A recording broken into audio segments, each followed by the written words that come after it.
Hello guys, welcome to our class for today. This is Nobleman Science Tutors Online and I remain Otobo Michael.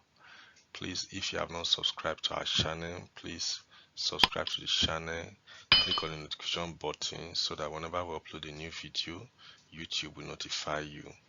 This is physics class out of your normal brick and work class, and we are bringing physics to you in your doorstep. So I want you to get ready for the class, get your writing materials, and then be ready for the class. Please, if you like what we are doing, give us a thumbs up, and so that you can also invite your friends to join this wonderful online class. You can always reach us through the WhatsApp number that is showing on your screen. If you have any issues or any problem in your physics topic, drop it, and then we'll see how we can solve the problem and discuss it with you. Okay, so for today we are going to be discussing speed, velocity, and rectilinear motion. Speed, velocity, and rectilinear motion, and then we are going to look at various areas where we will do some calculations on speed, velocity, and rectilinear motion. Alright, so right away we'll go straight to our class, and then please get yourself settled down so that you will not be distracted. Welcome to the class for today. Speed, velocity, and rectilinear motion. So that is what we are discussing in our class for today. So speed is the rate of change of distance moved with time. It is a scalar quantity. It has magnitude but no direction. The unit of measurement of speed is meters per second. So mathematically stated, this is speed. Speed is given as change in distance traveled all over change in time taken. And the unit of measurement, as I said, is meters per second. While average speed is total distance traveled all over total time taken. So depending on the question that you are given, these formulas applies, and we are going to solve a problem straight away so that we can see how to apply this formula. Okay, so this is a question number 1. I told you from our onset that physics does not have too much theory. It's just definitions, application of principles, and solving of problems. So you just define and then you solve problems. That is what physics is all about. Very little theory in physics. So in this question, it says a driver traveling at a speed of 115 kilometers per hour received a text message on his mobile phone. How far is he in kilometer 20 seconds later from when he received the text? Alright, so if you look at this question very well, you see that the unit of measurement is kilometers per hour, and then you are asked to find the distance is kilometers, so which means you are going to convert this second to what? To hours. Alright, so here you are given that the speed is given to you. Yours is solution. Speed S is given to you to be 115 kilometers per hours.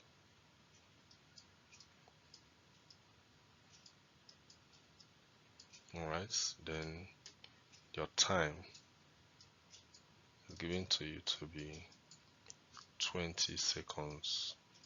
Okay, so you need to convert this time now to hours, and to do that conversion, to convert second to hours, you need to divide it by 3600.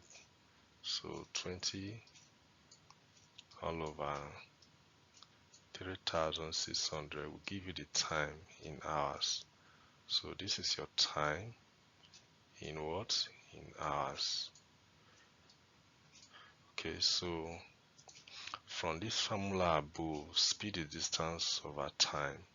So which means that distance traveled will be equal to speed times time. And that is what you are looking for. So distance traveled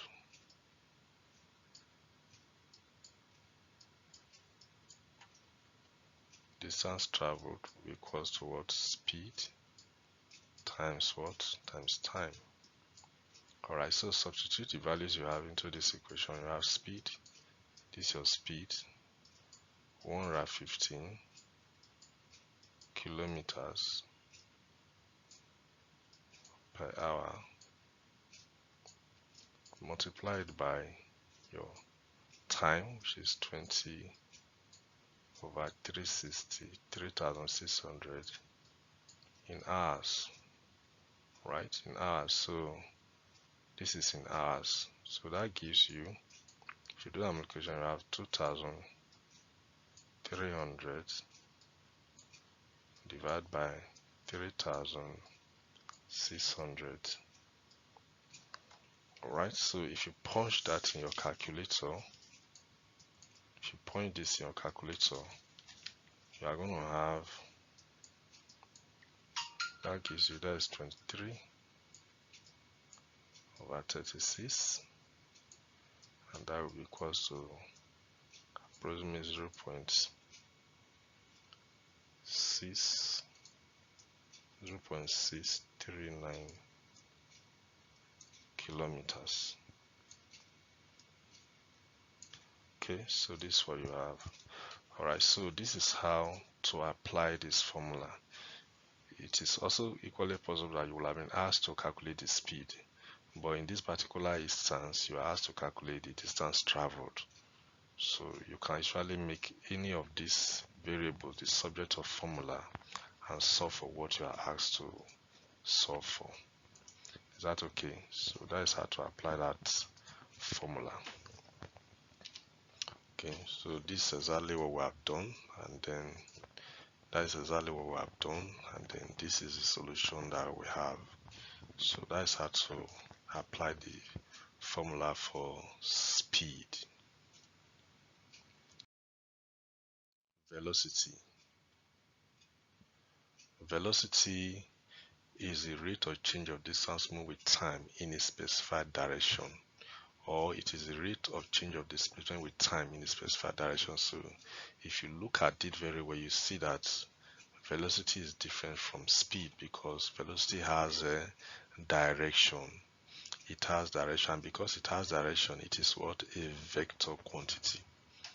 Even though the unit for speed and velocity are the same, but velocity has magnitude and direction. It has magnitude and direction. So velocity is what? A vector quantity. It is not a scalar, it's a vector quantity, and mathematically it is stated as velocity is equal to displacement all over time taken. Displacement all over time taken. So that is velocity for you.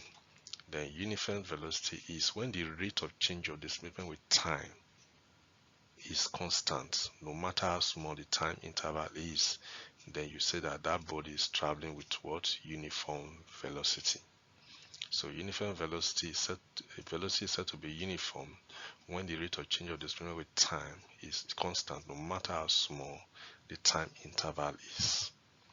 You say that the velocity is what? Is uniform, and which means that mathematically stated, it is stated as final displacement minus initial displacement all over final time minus initial time taken.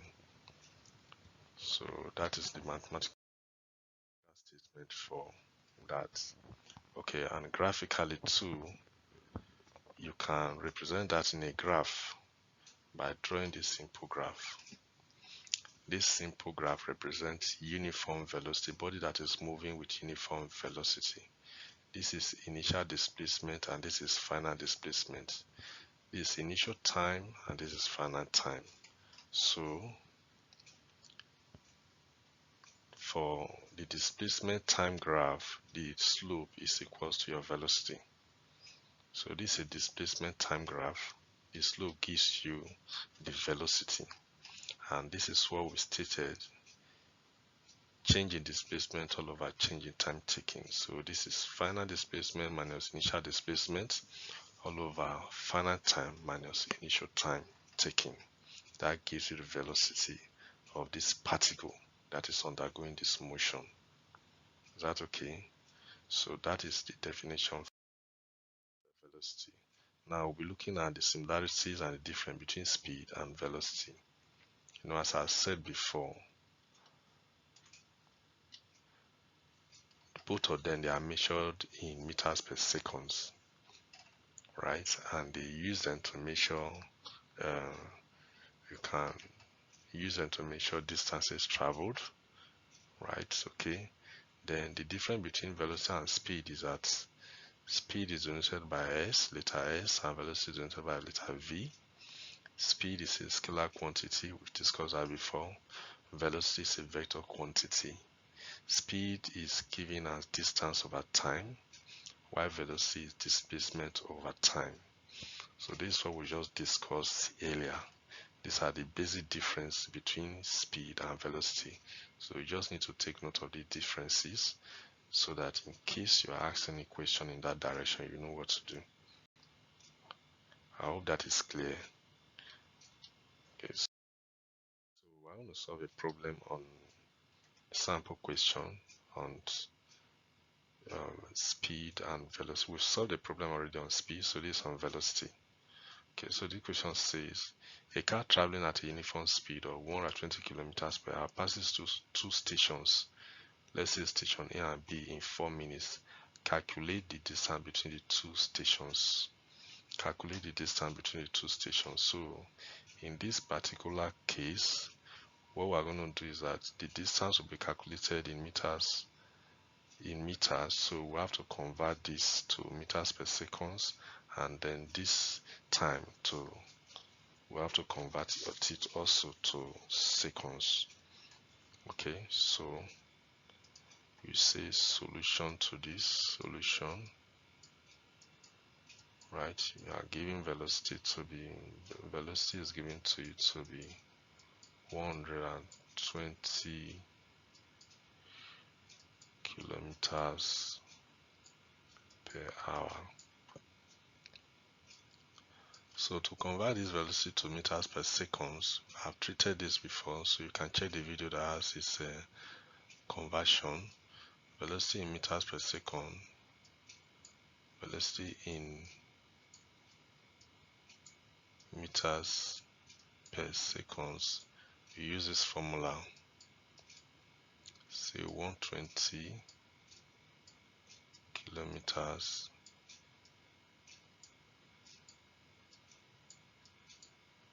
multiplied by 1000 over 3600, that is over 60 times 60, that is 3600. Okay, so by the time you solve this out, you are going to have 33.3 meters per seconds. This is what you are going to have in meters per second. Similarly to the time is given to you to be equals to what? 4 minutes. So you need to convert this time to what? To seconds. You are giving 4 minutes as your time. Convert this time to second. Multiply the time by what? By 60. That will give you 4 times 60 seconds. That gives you 240 what? Seconds. I hope that is clear. 240 seconds. So now you can now say that distance. We know that if speed.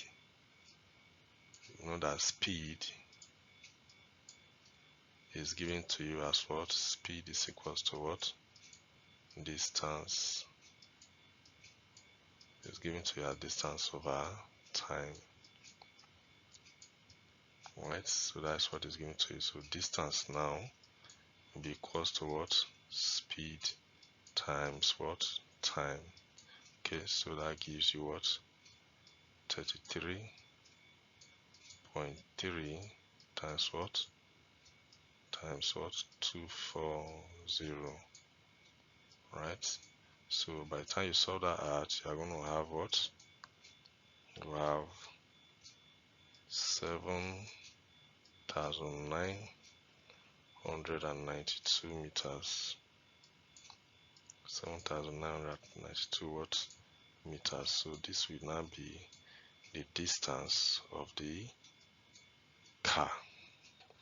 Okay, so this is how to apply your formulas for speed and velocity, right? This is how to apply a formula for speed and velocity to solve simple problems. It's actually an objective question in WAEC 1995. So the questions are not really difficult, just for you to understand the formula to apply. Alright, so that is it. This is now your test page. Please try your answer these questions.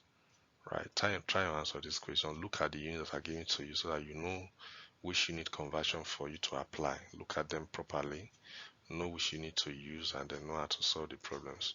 Okay, so wish you luck. Please solve the problems, put them. You can paste them on the WhatsApp number that is given to you. Also, you can also place them on the comment section. I will look at all of them and also give my response, whether they are correct or your method of solving is okay. You can actually solve it on episode and snap it and send it through that WhatsApp number. I'll look at it and then make all necessary corrections as the case may be. So thank you so much, and we're stopping our lecture for a year. We're starting our lecture here for today. So guys, if you have not subscribed to our channel, please subscribe. Click on the notification button so that when we upload a new video, we'll always notify you. YouTube will notify you. Besides that, please invite your friends so that they can enjoy what you are enjoying. You can also contact us through the WhatsApp number that is displaying on the screen right away. Please give us a thumbs up, give us a like to encourage us on what we are doing. We promise to give you the best in physics learning. Promise to give you the best in physics learning.